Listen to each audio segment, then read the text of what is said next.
자, 그래서 요 정도 한번 체크를 해보시고 일단 넘어가고요. 자, 그러면 기관 중에서도 사모펀드 쪽에서 가장 강하게 들어온 쪽 몇 가지만 한번 보도록 하는데, 자, 어버브 반도체라는 종목에 대해서 제가 여기서 이제 또 우리 815 가족분들한테 간단하게 말씀을 드린 적이 있는데, 항상 밥솥으로 제가 이제 표시를 이야기를 해드리는데, 밥솥에도 그 두뇌 칩, 두뇌 칩이 들어가거든요. 근데 이거 밥솥에 들어가는 두뇌 칩이 얼마나 고성능이겠습니까? 그 예약 시간이라든지 이런 것만 좀 맞춰주면 되잖아요. 그죠? 예. 그래서 이런 것들은 상당히 싼 거고, 두뇌, 스마트폰에 들어가는 두뇌, PC에 들어가는 두뇌, 이런 것들은 상당히 고부가가치 칩이라고 말씀드렸습니다. 근데 어버브 반도체가 이렇게 저부가가치 칩을 하다가 지금 하고 있는 게 차량용 MCU 칩, 그 다음에 AI 반도체 MCU 칩, 이런 쪽으로 신사업을 확대를 하고 있고, 어느 정도 지금, 개발 완료 이야기가 다 나오고 있고, 생산 이야기가 나오고 있거든요. 그러면 이제 어버브 반도체는 옛날에 MCU 칩, 단순한 칩을 만들다가 이제는 고성능 칩을 만들기 때문에 밸류에이션 평가가 달라져야 되는 그런 부분들이 지금 상업펀드에서 계속 이제 이 어버브 반도체라는 기업에 이제 매집을 하고 있다 정도로 참고하시면 될 것 같고요. 그 다음에 코스모 화학이 또 잡히고 있는데, 그거는 좀 이따가 볼 거니까요. 넘어가도록 하겠습니다. 자, 그 다음, 연기금 쪽 이야기를 한번 해봐야 되는데, 자, 연기금도 역시나 코스모화학, 만도, 위아, 자동차 쪽 이렇게 좀 들어오는 모습이고, 풍력 쪽에 상강 M&T에 좀 눈에 띄는 모습이고, 마지막으로 MPC라는 종목이 있는데, 이게 어제 폐배터리 관련해서 어제 상한가 가깝게 갔던 종목인데, 상당히 개별 종목이고 느낌상 그렇게 우량해 보이지 않는 낯선 종목인데, 연기금에서 샀다? 이거 좀 특징적인 흐름이 아닌가, 폐배터리 관련해서. 그래서 제가 폐배터리 관련해서 오늘 간단하게라도 공부를 좀 해야 될 것 같아서 뒤에 자료를 가지고 왔습니다. 사실 이 폐배터리 분야는 사실 크게 성장할 수밖에 없는 것 같아요. 왜냐하면 네네네. 이게 전에 그 전문가하고 한번 방송을 한 적이 있었는데, 네네. 폐배터리를 재생시킨다라는 거는 우리가 그 광산을 하나 개발하는 거나 마찬가지다. 네네네. 예, 이런 거니까. 자, 한번 그러면 폐배터리 이야기부터 잠깐 먼저 한번 순서대로 가시죠. 순서대로 갈까요? 예. 네. 또 우리 그 키메님 그러다가 또 네, 알겠습니다. 힘들어가지고 네, 또. 나도 쓰러질다 또 죽으면 안 되니까 지금. 그렇지. 김재리님이 얼마나 걱정하는데 네. 그 자, 모직을 제가 망가뜨리면 안 되지. 네.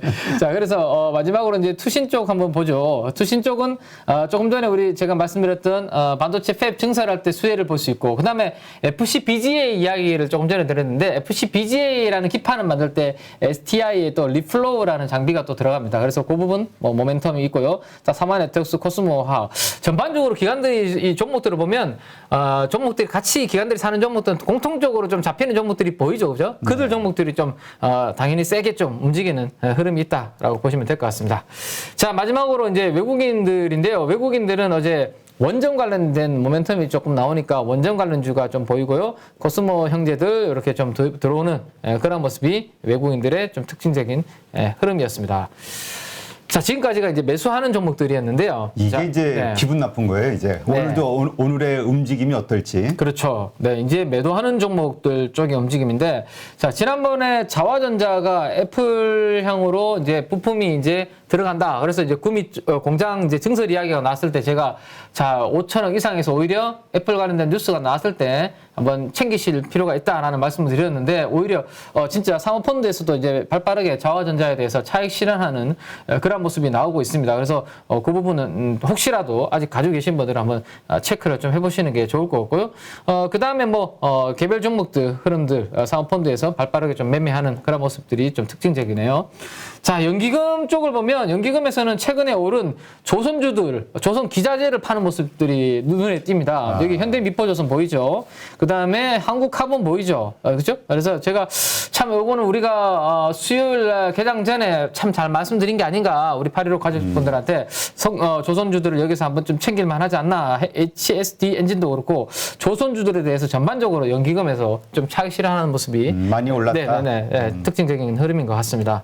자, 마지막으로 그러면 투신 쪽에서는 어디 쪽을 지금 매도를 하고 있는지를 보니까, 우리 투신하면 요즘 엔터주 계속 매도하는 거 이야기 했지 않습니까? 그렇죠. 네, 오늘도 어제도 YG 플러스, YG 엔터 같은 이런 엔터주, SM, 엔터주들 위주로 투신들은 계속 비중을 좀 비우는 그런 모습이 어제 흐름의 좀 특징이었습니다. 네.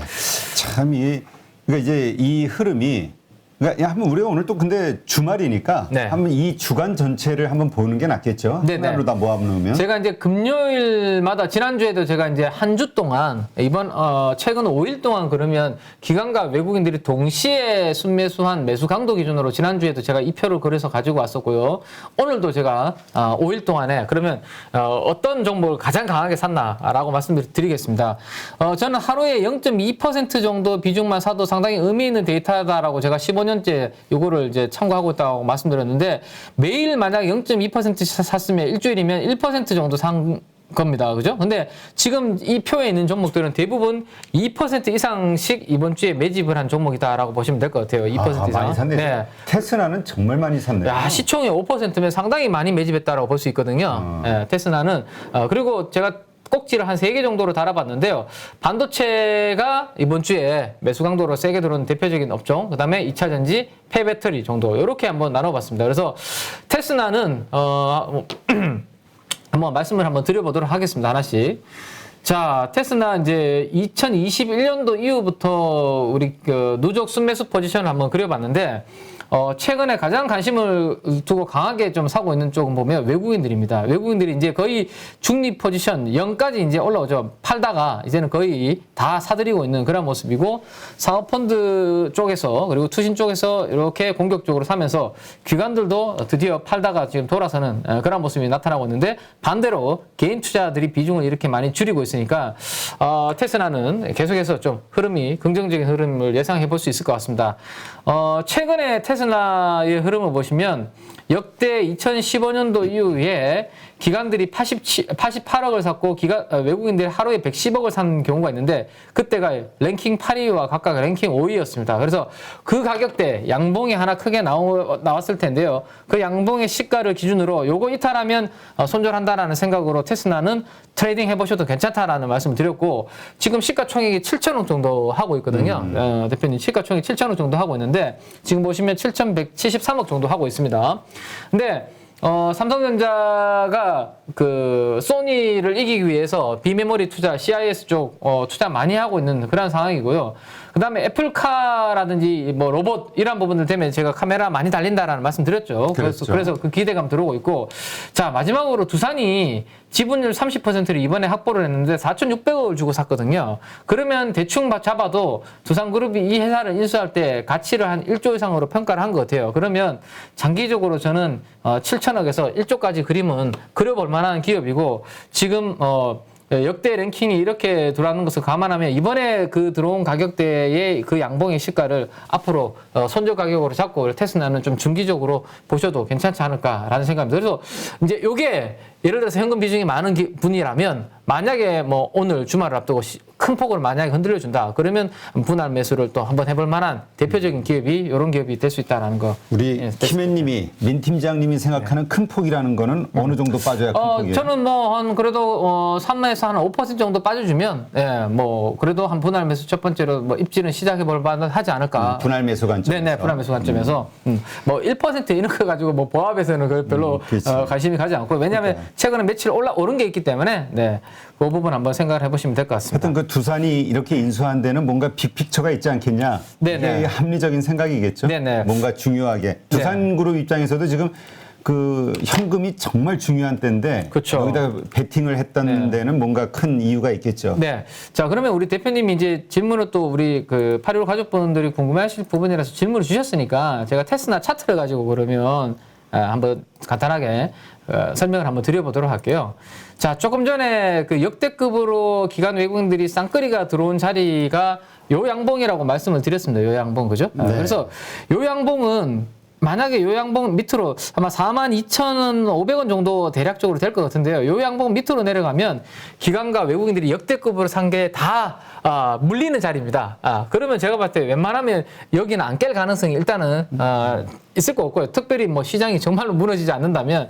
그리고 저 양봉이 매수가 들어오고 난 다음에 지금 보시면 한 요렇게 추가적으로 더 상승을 했습니다. 그죠? 그러면 저는 요 추가적으로 더 상승한 양봉 구간 정도로 이번에 만약에 시장 흔들릴 때 조정을 들어오는 정도면 충분히 저는 한번 분할 매수 들어가 봐도 되지 않나 자리고, 여기가 200일선이기 때문에 200일선 부근에서 들어가서 크게 뭐 장기적으로 잃을 건 없고요. 단 여기 만약에 이탈하는 그림이 진짜 나온다. 그러면 이거 테스나의 펀더멘탈적인 리스크가 만들어졌을 가능성이 높아요. 경쟁력이 약화된다든지 아마도. 그거 두산에서 두산의 재무가 안 좋아진다. 네, 뭐 그룹 리스크라든지. 예. 그거 아니면 제가 봤을 때는 지금 요 구간을 이탈하기는 상당히 지금 업황도 그렇고요. 1분기 실적도 제가 봤을 때는 좋을 가능성이 높거든요. 예. 그렇게 한번 보시면 되지 않을까 싶습니다. 알겠습니다. 네. 자, 그 다음에 이제, 우리 또, 혹시나 우리 815 가족분들이 제가 일주일 전부터 말씀드렸던 이 코스모 신소재를 관심을 올라서 이제 팔아야 될 때 아닐까 이런 생각도 들긴 해요. 그렇죠. 이제 먹었으면 이제 타이밍이 참 팔아야 되는가 하는데, 일단은 한번 우리가 어떤 종목을 초입에 들어가야 되는지 이 전형적으로 보여주는 케이스인 것 같아요. 그래서 이 정보를 한번 다시 한번 업데이트를 어제까지 수급을 가지고 해봤는데, 한번 보시죠. 기관들과 외국인들의 포지션과 개인의 이 수급 동향과 한번 보시기 바랍니다. 계속 사네요. 외국인과 기관은. 네네. 끊임없이 지금 기관과 외국인을 사고 있고 개인들은 팔아버리는 그림. 요게 우리 가족분들의 계좌 안에 들어가 있어야 되는 대표적인 종목의 흐름이라고 보시면 될 것 같아요. 그래서 우리가 원하고 좋아하는 것은 이 기관들이나 외국인들이 딱 들어오는 초입에 잡아서 요게 여의도에서 포인트가 이건데 아직까지 올라갈 만한 룸이 보인다. 그리고 분명히 기관들은 한 방에 다 안 들어온다라고 말씀드렸잖아요. 그렇죠. 나눠서 계속 분할로서 이렇게 들어오니까 주가가 계속 올라가는 거잖아요. 그래서 우리는 상승 초입에 들어오는 시그널을 보고 잡고 올라가는 룸이 남아있다면 추가적으로 매수가 들어올 테니까 그거를 더 노려가지고 트레이딩을 하면 된다라는 게 제 논리고, 자, 한번 보시죠. 노란색으로 칠해놓은 부분이 최근에 기관들 외국인들이 역대급으로 산 때입니다. 자, 2015년도 이후로 랭킹 1, 2, 3위가 최근에 보시면 4월 19일, 4월 20일 이게 다 랭킹 1, 2 금액입니다. 기관들이 119억, 129억 뭐 이렇게 한 방에 샀는데요. 이러다 보니까 코스모 신소재의 주가는 안 올라갈 수가 없고, 하루가 그친 게 아니라 하루 들어오고 계속 지금 들어왔기 때문에 충분히 트레이딩 할 만한 기회를 줬다라는 거죠. 그래서 앞으로도 이런 종목들을 계속 저도 이제 뭐 우리 815 가족분들한테 이야기를 해드릴 거고요. 자, 마지막으로 이제 업데이트를 말씀하시죠. 그래서 네. 코스모 신소재 더 나가나요? 네네네, 여기까지가. 예. 궁금한 게 그래서 오늘 팔아요 말아요 이 얘기를 하려고 그랬는데. 네, 마지막 결론은 이제 여기 가지고 이제 해드리려고 한 거죠. 외국인들도 어제는 역대급으로 랭킹 1위의 순매수가 들어왔기 때문에 어제 같은 자리에서도 들어왔다? 그러면 저는 뭐 다 팔 필요가 있을까? 왜냐하면 오늘 전체적으로 시장이 안 좋으면 강한 종목으로 오히려 시장에 관심은 쏠리고 더욱더 집중이 될 수 있습니다. 왜냐하면 돋보이거든요. 그렇지. 야, 이 종목은 뭔데 오늘 같은 시장에서도 이렇게 강하지? 그러면 제가 봤을 때는 코스모 신소재, 코스모 화학은 오히려 오늘 같은 날에 더욱더 돋보일 가능성도 있을 것 같아서 이미 조금 제가 말씀드렸던 초입에 가지고 계셨던 분들은 굳이 뭐 먼저 내리실 필요는 없지 않을까. 쟤들이 움직일 때 우리 항상 교과서적인 이야기 하는 거 아시죠? 어깨가 이 사람 확인하고. 네, 사람이라고 이렇게 보면 왼쪽 어깨가 아니라 하고 오른쪽 어깨에서 파는 게 어떨래? 라고 항상 이야기 하잖아요. 그죠? 근데 요게 좀 속상한 게 항상 있어요. 차라리 내가 여기 고점에서 팔면 좋은데 그치. 여기서 팔면 이 위에를 보니까 못 팔거든요. 그치. 그 가격 오면 이제 다음에 저 가격 오면 그땐 꼭 그때 팔아야지. 이러다가 끝나지. 여기 10만 원인데 여기 9만 원이면 야, 내 10만 원 받는데 내가 어떻게 팔어? 이러면 안 됩니다. 그렇죠. 이러면 왜냐면 이거 8만 원 가면 더 못 팔잖아요. 그래서 왼쪽 어깨가 아니라 머리를 지난 오른쪽에서 파는 게 좋은데 이 어깨인지 모르잖아요. 그렇죠. 그 어깨에는 제가 포인트를 잡은 게 뭐죠? 기관 외국인들이 지금 쌍거리로 사고 있는데 제가 매일매일 업데이트를 드리고 있는 거기에서 혹시라도 코스모 신소재에 대해서 뭐 3호라든지 누구라든지 0. 몇 %, 뭐 0. 몇 %의 매도가 잡힌다. 그러면 그때는 반면 같이 움직여줘야 되는데 에이 뭐 또 팔다가 사겠지 이래버리면 그러니까 기준이 흔들리는 거죠. 슈퍼개미들 특징을 보면은 그 많은 종목에서 먹는 게 아니라 네네. 하나에서 정말 많이 벌더라고요. 그렇죠. 그러니까 우리는 적당한 수준에서 이렇게 좀 빨리빨리 내리고 하는데 트레이딩 관점에서는 뭐 그럴 수 있는데 네네. 좀 중장기적으로 가져갈 만하다 혹은 더 많이 상승할 수 있을 것 같다. 그럴 땐 좀 끝까지 가보자. 네네네. 하기는 이 관점도 필요할 것 같긴 해요. 혹시나 근데 뉴스가 만약에 나온다면 한번 분할 매도할 만한 타이밍은 다른 양극재 업체들은 증설 이야기 많이 나왔었거든요. 에코프로비엠, LNF 증설한다 그러면서 주가 다 날렸거든요. 근데 코스모 신설에서도 혹시나 구체적인 증설 이야기가 나면 그때 주가 한번 빵 뜨면 재료에 약간 노출인 부분이 될 수 있기 때문에 그때는 그런 부분 한번 염두에 두시면 될 것 같고, 제가 이제 펀더멘탈적으로 말씀드렸던 수급적인 부분이 아니라 펀더멘탈적인 부분은 생산 능력 대비해서 시가총액이 다른 양극재 업체에 비해서 여전히 싸니까 요거 갭을 조금 메울 가능성이 있다라는 말씀드렸는데 아직까지도 갭이 많이 벌어져 있기 때문에 저는 뭐 올라갈 룸이 아직은 좀 남아있지 않나. 그렇다고 제가 지금 이미 이렇게 돼 있는데 신규로 여기에서 사시라고 지금 신규 매수자는 그건 아니다라는 이야기죠. 기존에 이미 우리 가지고 계신 분들은 그렇게 한번 해보시는 거 좋을 것 같고. 자, 그 다음에, 그래서 이제 수급 보면서 대응하자. 미리 먼저 내리지 말자. 그 이야기를 해드린 거고. 그 다음에 이제 코스모 화학, 어제 이제 처음 말씀드렸던 코스모 화학도 어제 한 15% 정도 올랐었는데, 자, 이제 어제 처음 시작이 됐습니다. 코스모 화학은. 기관들이 상업펀드가 역대급으로 들어오면서 이미, 2021년도 이후에 수급을 뛰어넘어 버렸죠. 연기금도 마찬가지고. 그래서 기관들도 팔다가 돌아서는 모습. 외국인, 근데 개인은 파는 전형적인 우리가 가지고 있어야 되는 그런 모습을 코스모 화학도 이제 보여주고 있는데, 어제 코스모 화학은 기관들이 56억을 샀고요. 외국인들이 82억을 샀는데, 기관 기준으로는 랭킹 1위. 7년 동안에 가장 많은 금액을 어제 하루에 산 거고요. 외국인 기준으로는 랭킹 2위였습니다. 그러면 어제 양봉은 상당히 중요한 양봉이라고 생각하시면 되고, 어제 양봉이 깨지면 팔아야 되고요. 일단은 왜냐하면 기관과 외국인들이 역대급 랭킹 1, 2위로 산 양봉인데 그거 깨졌다는 것은 이제 코스모 화학은 재미없다라는 이야기거든요. 근데 어제 양봉을 안 깨고 지켜주면 추가 상승 가능성이, 일단은 기술적 에너지를 말씀드리는 겁니다. 추가 상승 가능성이 높으니 혹시나 어제 코스모 화학을 편성하신 분들은 지금 내릴 이유가 없다. 라는 말씀을 드리면 될 것 같고. 자, 왜 코스모 화학이 그러면 어제, 그 다음에 MPC라는 종목도 그렇고, 어제 왜 폐배터리 사이클이 지금 관심을 받고 있는지에 대해서 요거 하나는 그래도 알고 가야 될 것 같은데요. 그렇죠. 우리, 새로운 광산 하나가 막 생기는 그런 거 아니야 라는 말씀하셨는데, 그런 차원입니다. 되게 중요한 부분이거든요. 자, 폐배터리 리사이클 시장은 두 가지 때문에 이제 주목을 받고 있습니다.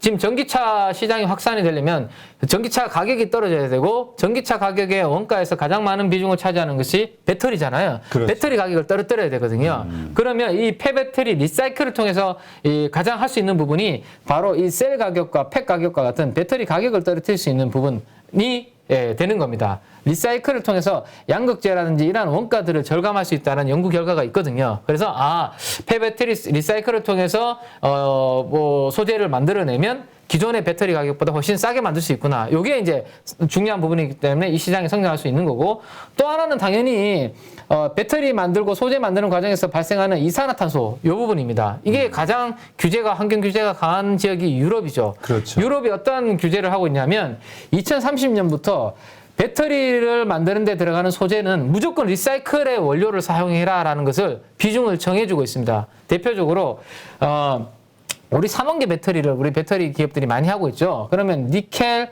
코발트, 망간, NCM이라고 합니다. 여기에 들어가는 이 코발트는 우리나라에서는 만들어지지 않고 대부분 해외에서, 그리고 좀 개발도상국 같은 데서 좀 우리 어린이들 뭐 노동을 막 착취해서, 그래서 한 번씩 이슈가 되잖아요. 그죠? 그러다 보니까 유럽에서 무슨 규제를 하고 있냐면, 야, 코발트라는 원료를 사용할 때, 여기 코발트 재련 쪽에 보이시죠? 코발트라는 원료를 사용할 때 12%는, 그 비중의 12%는 무조건 리사이클을 통해서 코발트를 조달해라 라고 이거를 규제를 2030년부터 만들어 놨습니다. 그러면 무조건 이 리사이클을 할 수밖에 없는 거죠. 배터리 업체 입장에서는. 그래서 근데 2030년이 시작이지 이 비중이 점점 올라갈 겁니다. 그러면 당연히 이제 이 시장은 커질 수밖에 없는 거죠. 그래서 가격과 이 규제가 이 폐배터리 리사이클 시장이 커질 수밖에 없는 핵심이다라는 것은 알고 계셔야 그냥 막연하게 앞으로 배터리 많이 생기니까 이거 리사이클 해야지 이게 아니라 가격과 규제가 핵심이다라는 거 알고 계시면 좋을 것 같아요. 네. 말씀하시죠. 네. 그래서 일단 요 가기 전에 네. 왜냐면 이제 또 지금 이제 근무 시간이 다 되시는 분들이 네네네네네. 있어가지고 나가시기 전에 이제 좀 하나 알려드리고 싶은 게 있어서 네네. 이쁜이님이 네. 그런 얘기를 하세요. 문제는 좋아. 외국인과 기관이 팔면 나도 같이 그때 팔아야지 네네네. 하는데 언제 어떻게 파는지를 내가 실시간으로 알 수가 없잖냐. 네네. 그러니까 근데 이건 사실 우리 HTS에 다 나오는데. 있는데, 있고요. 근데, 그래서 요거는 요거를 좀 하나 알려주시는 네네. 게 팁을. 팁을 하나 알려드리면, 네, 잘 모르시는 분을 위해서 아시는 분은 뭐 또 답답하시겠지만. 절대로 저는 질문을 주셨기 때문에 말씀드리는 거지 저희 KB증권의 HTS를 홍보하려고 하는 차원 아닙니다. 근데 모든 HTS만 다 있습니다. 있어요. 네, 다 있기 네. 때문에 요런 화면을 다 찾아보면 다 있기 때문에 한번 보시면 좋을 것 같아요. 자, 우리가 코스모 신소재가 궁금한 거잖아요. 코스모 신소재. 코스모 신소재라고 이렇게 딱 입력을 하면요. 입력을 하면 장중에 자, 제가 이거 글자가 작기 때문에 우리 가족 여러분들에서 조금 키워서 보여드릴게요. 네. 자, 장중에 여기까지만 캡처를 하면 되겠네요. 네. 우리 거래소에 우리 가족분들이 활용하고 계시는 대부분의 증권사에서 거래소에 파견이 있는 직원들이 있습니다. 거기에서 무슨 일을 하고 있냐면 여기 이제 장중에 한 10시, 그 다음에 한 11시 반, 그 다음에 한 1시, 하루에 많으면 4번, 적어도 3번, 4번을 거래소에 나가 있는 파견 직원들이 숫자를 저기다 입력을 해줍니다. 그러면 전산에서 받아가지고 여기에서 투신이 몇 주를 팔고 있고 보험이 몇 주 팔고 있고 코스모 신소재라고 말씀드렸잖아요. 은행에서는 몇 주 팔고 있고 요거를 장중에 한 3, 4번을 보여줍니다. 3, 4번을 보여주거든요. 그러면 혹시라도 주가가 오늘 만약에 이거 어제까지 매우 좋은 종목인데 왜 흔들리지? 근데 한 10시경에 데이터 나올 때가 돼서 요 화면을 조회했는데 투신에서 안 보이던 투신에서 매도가 이렇게 또 잡힌다. 그러면 이제 그때가 고민을 해봐야 되는 부분이고 근데 다만 요거는 실시간이 아니라 요 시간대별로 한 번씩 하루에 3, 4번 이렇게 고정적으로 들어온다. 요게 이제 포인트고요. 하나만 더 이제 말씀드리면 실시간으로 볼 수 있는 화면도 하나가 있거든요. 네, 약간 수치의 차이는 있는데 네네. 그래도 거의 비슷하니까. 네네. 이 1분 1초 단위로 실시간으로 이 종목을 사고 파는지도 보여주는 데이터가 있습니다. 근데 요거는 이제 어느 증권사나 다 있는 건 아니고요. 일부 증권사들이 이 데이터를 사용을 하는데 제가 알기로는 많은 증권사들이 이 데이터를 사용하려면 수수료를 만약에 0.015를 받고 있다면 0.15 수수료를 내야지만 실시간으로 사고 파는 데이터를 볼 수 있는 걸로 알고 있거든요. 그래서 요거는 이야기 나왔기 때문에 하나만 팁을 알려드리면 프라임클럽 회원이시면 요거는 무료로 요거는 뭐 팁이니까요. 네, 저희 KB증권의 프라임클럽 회원이시면 이 실시간으로 사고 파는 것을 무료로 볼 수 있게 저희가 열어놨거든요. 그래서 요거는 참고로 하시면 될 것 같습니다. 네. 네. KB증권 사장님 제발 프라임클럽 팀 소고기 회식 부탁합니다. 네.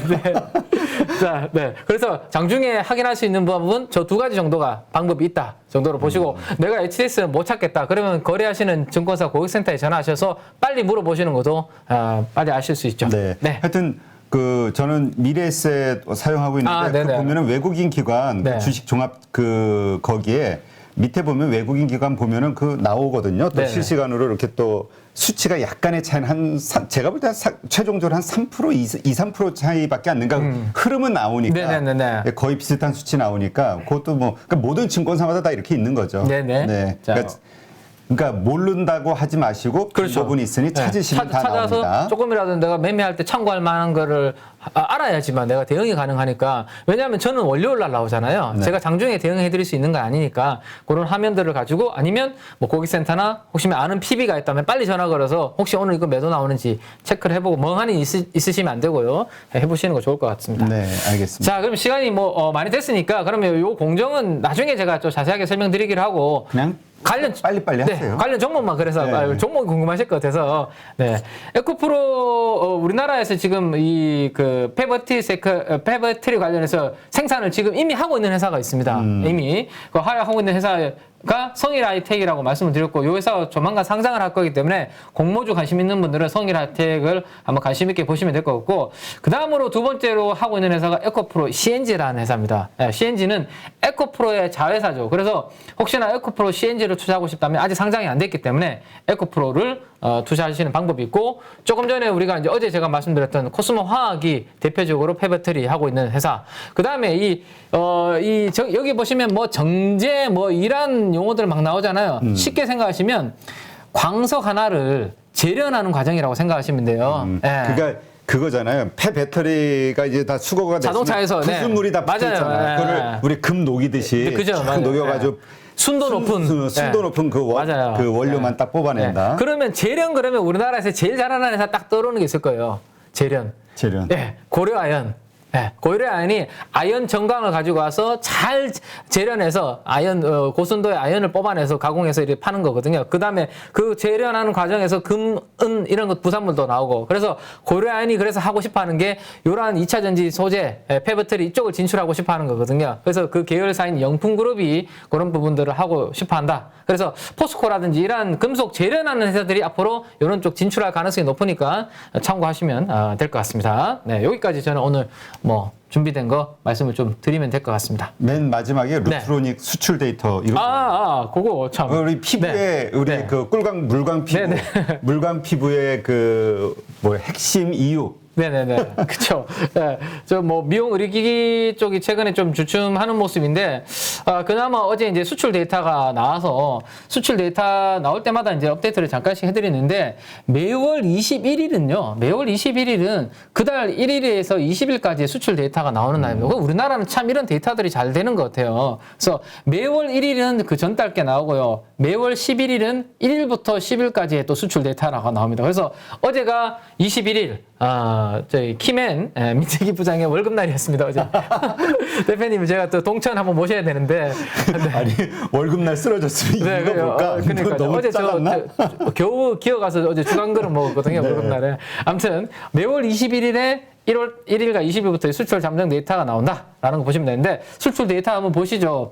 수출 데이터가 이번 작년 대비해서 다 숫자가 괜찮은 모습이 지금 나오고 있습니다. 예, 뭐 1월, 2월, 3월 그렇고요. 자, 그다음에 4월달 수출 금액 보시죠. 1월달보다 훨씬 더 좋은 모습이 그렇게 나오고 있습니다. 그래서 미용 의료기기 쪽은 리오프닝 되면서 여전히 좀 수출 데이터는 순항을 하고 있다 정도로 참고를 하시면 될 것 같습니다.